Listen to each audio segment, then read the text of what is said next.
Well, hello everybody and welcome to this week's The Connection, where we put the preacher on the spot and ask him some questions. So don't forget, if you ever have any questions for the preacher regarding the current series we're on, you can send us those questions, email them to the church, WhatsApp them to the church, and we can put the preacher on the spot, make him squirm. So let's get into this week's topic.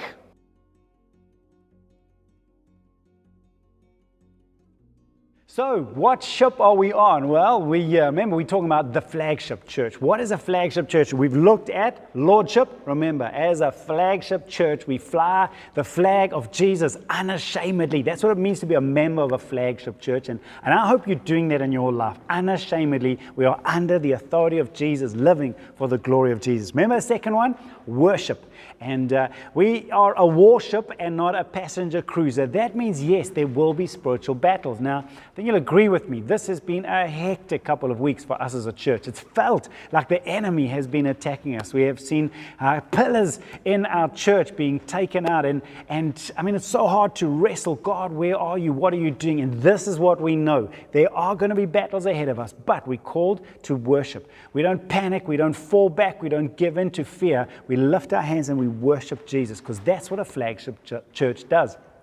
Then we look thirdly at leadership. A flagship goes in front. It sets the pace. It's not a photocopy of the world. No. We set the pace, being a prophetic people. And remember, we always ask that question. We inquire of the Lord, Jesus, what do you want me to do?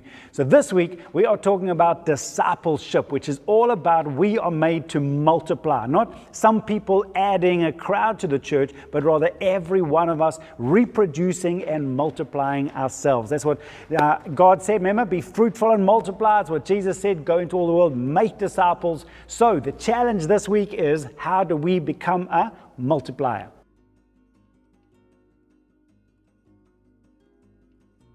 Okay, sure. The sermon in 60 seconds starts now.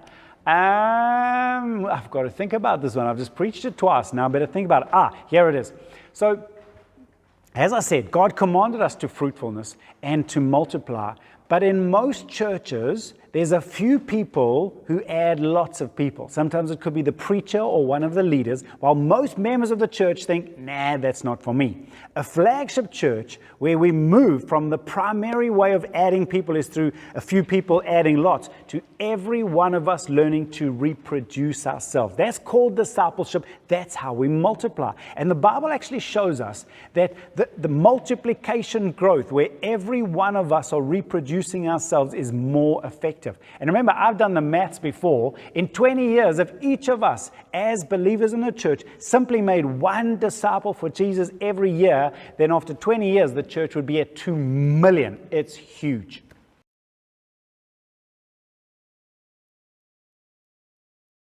Okay, so now you're watching this on maybe Monday or Tuesday or Wednesday. By now, if you'd heard the sermon on Sunday, what should you be doing differently by now? Great question. Well, remember there were three things. If you watched or listened to the sermon, there were three things I challenged. Number one, own the call. Now, this is the biggest one. If you've made an excuse in your mind why the Great Commission doesn't apply to you, why you don't have to be discipling someone, then I bet you've done nothing with the sermon.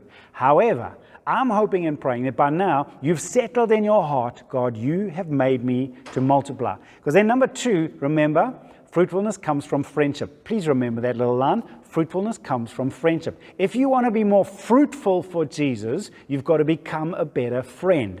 And that's not just buddy, me and my bestie. No, that means learning to make friends with people at work, at the sports club, wherever you are.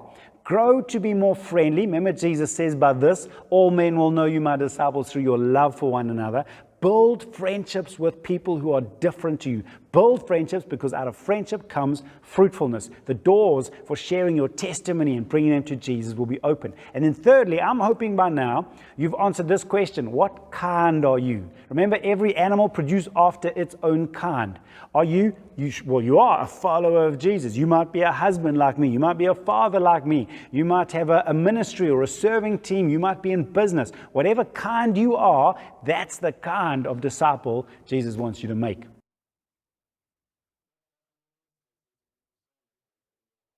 Suppose what buttons this sermon has pushed in my life is, and really this has been a button the Lord has been pushing for a while. I do a lot of crowd ministry. I mean, I preach on Sunday. It's primary calling on my life to preach and to lead. And often I'm thinking crowd instead of thinking investing deeply in the ones. Now, that's the real button.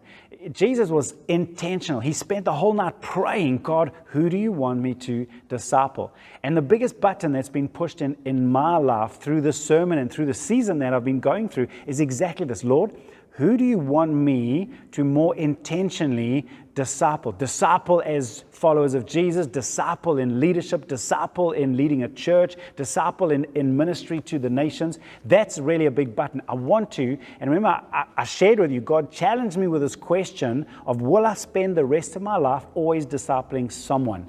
That's the button. And I hope it pushes a button in your life as well. Let's each of us dedicate ourselves to always discipling someone. So the questions that I would love you to be answering right now is number one, what was the big challenge? I think God doesn't normally talk to people out of a whole sermon. It's normally one line or one sentence that grabs your attention. What was it about Sunday's sermon that really grabbed your attention? Question number two is on the application side, is have you settled that question and that challenge of always discipling someone? And in which case, those three application points, remember, settling the call, working on friendship, and then knowing what kind you are, how are you doing? Would you talk about that into your connect group, those three practical points, which area do you need to grow? And then the third question is, who are you discipling? Could you right now take your pen and write down in your little notebook, who are you discipling in what? I'm discipling Bob in being a follower of Jesus. I'm discipling Fred in being a husband. I'm discipling Mary in learning to be a leader. Could you write down a name and an area in which you are discipling them? And then prayer point is, I'd love us to pray. Church, this is a big transition in our thinking from a few people adding to all of us multiplying. If we can make this transition, I believe we'll walk in the prophetic word that God gave us. So that was flag number 4, the flag of discipleship. That's what it means to be a flagship church. I pray that it would go deep inside of your heart. Come on, church, let's fly this flag. We want to see God multiplying what He's doing in the life of this church. He's got big things ahead of us, and I can't wait to see you for the final episode of this journey. And then we're going to start a brand new journey in 2 weeks' time, which I'm looking for as well. Daily drills of discipleship. Can't wait for that. Have a great week. God bless you. Bye for now.